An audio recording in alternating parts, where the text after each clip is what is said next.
चांदनी और छोटा सा तारा। एक रात जब आसमान पर चांदनी बहुत खूबसूरत चमक रही थी, एक छोटा सा तारा इधर उधर देखकर बोला, अरे वाह, आज तो सब कुछ इतना खूबसूरत है, मगर मैं क्यों इतना छोटा हूँ, कोई मेरी तरफ देखता भी नहीं। चांदनी ने मुस्कुराकर कहा, अरे प्यारे तारे, तुम छोटे हो तो क्या हुआ, तुम्हारी रोशनी भी तो बहुत प्यारी है, बस थोड़ा सब्र करो, तुम्हारी बारी जरूर आएगी। तारा थोड़ा खुश हुआ, मगर फिर भी दिल में सोचता रहा। अचानक नीचे जंगल में एक छोटी सी लड़की रोशनी रात को गुम हो गई थी। वो रो रही थी और कह रही थी, अबे अल्लाह, अंधेरा बहुत है, मुझे घर का रास्ता नहीं मिल रहा। छोटा तारा ने ये सुना तो फौरन बोला, चांदनी खाला, मैं जा रहा हूँ, शायद मेरी रोशनी काम आ जाए। वो तेजी से नीचे आया और रोशनी के बिल्कुल सामने चमकने लगा।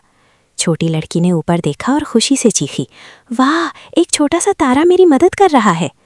तारा आहिस्ता आहिस्ता आगे बढ़ता गया और लड़की को जंगल से बाहर उसके घर तक ले गया। जब लड़की ने घर का दरवाज़ा खटखटाया तो माँ ने गले लगा लिया और कहा, शुक्र है अल्लाह का, मेरी रोशनी घर वापस आ गई। उस रात छोटे तारे ने आसमान पर वापस आकर चांदनी से कहा, खाला, आप ठीक कहती थीं, छोटी रोशनी भी बहुत बड़ा काम कर सकती है। चांदनी मुस्कुराई और बोली, अब तुम समझ गए ना, हर एक की अपनी जगह होती है और हर एक की रोशनी दुनिया को थोड़ा बेहतर बना देती है। उस दिन से छोटा तारा बहुत खुश रहने लगा और जब भी कोई उदास होता, वो चुपके से अपनी सबसे प्यारी रोशनी बिखेर देता।